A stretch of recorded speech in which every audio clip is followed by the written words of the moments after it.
Nous allons nous tourner vers ce cas fantastique de solidarité. Pascal, un jour, désespéré pour sa voisine, lance un appel de détresse sur RTL. C'est un appel de détresse que je viens pousser pour une vieille dame de 90 ans. Il y a eu un incendie à Vavril dans notre village. Sa ferme a entièrement brûlé. Aujourd'hui, Rose n'a plus rien.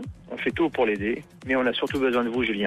Photo sur Facebook, Pacha peut vous arriver. Maison complètement dévastée. Il ne reste que 4 murs. C'est sa terre. Elle a plus de 90 ans. Elle veut y mourir. Elle veut finir sa villa avec ses bêtes. Hors de question de vivre ailleurs. Même si vous lui donnez un logement neuf, elle ne le prendra pas. Elle veut être sur ses terres, sur ses racines. Donc le temps, vous imaginez bien que les expertises se mettent en route. Il va falloir la reloger sur place. On lui trouve un mobil-homme. On a des gens extraordinaires, des auditeurs d'RTL qui nous proposent des mobil-hommes, dont un fantastique.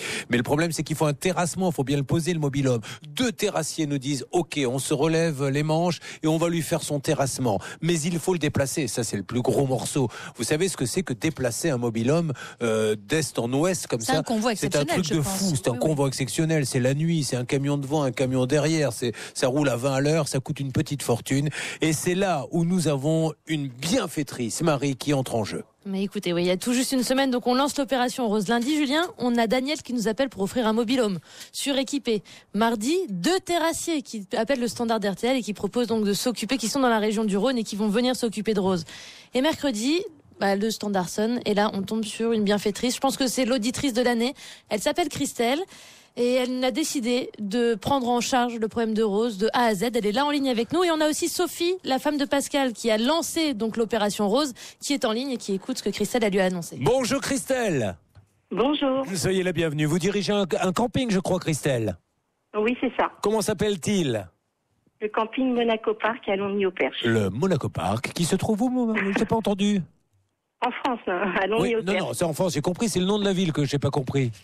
Longny-au-Perche. Et je ne connais pas. C'est dans le Perche, je suppose? Alors, c'est dans le Perche, c'est dans le département de l'Orne, dans le 61. Le Monaco Park. Bon, alors Christelle, qu'est-ce que vous pouvez annoncer aujourd'hui à cette Rose qui attend tellement de vous? Eh ben, on a trouvé une solution pour le transport. Ça n'a pas été simple parce que c'est une très très longue distance. Vous l'avez dit tout à l'heure. On est en convoi exceptionnel 2e catégorie. Enfin, on a trouvé. Donc, le camping Monaco Park va pouvoir offrir le transport de ce mobil-home par l'intermédiaire d'une entreprise qui s'appelle Pro Mobile Service, qui est située dans l'Eure. Et donc, tout ça à la charge du camping Monaco Park, avec aussi avec nos résidents qui sont là en train de nous écouter, parce qu'on est un petit camping familial et on est ouvert depuis 23 ans et cette situation nous a touchés. Donc voilà. Je vais m'adresser à Dieu, qui doit nous écouter. Merci mon Dieu d'avoir créé des gens comme ça. Merci d'avoir eu l'idée de faire le Monaco Park et d'inventer une Christelle. Merci également à cette société dont j'ai oublié le nom, Christelle, et qui s'appelle Pro Mobile Service. Merci à Pro Mobile Service, car grâce à cette solidarité, grâce à Monaco Park, grâce à Christelle, grâce à Pro Mobile Service, grâce aux terrassiers, grâce à vous tous, elle aura son mobil-home installé sur son terrain. Elle est en expertise aujourd'hui. Elle va retrouver sa terre, celle de ses ancêtres. Elle va retrouver ses bêtes. Elle va récupérer une nouvelle fois ce monsieur de 50 ans handicapé dont elle s'est occupée. C'est ça RTL. C'est la magie RTL. Merci à vous tous.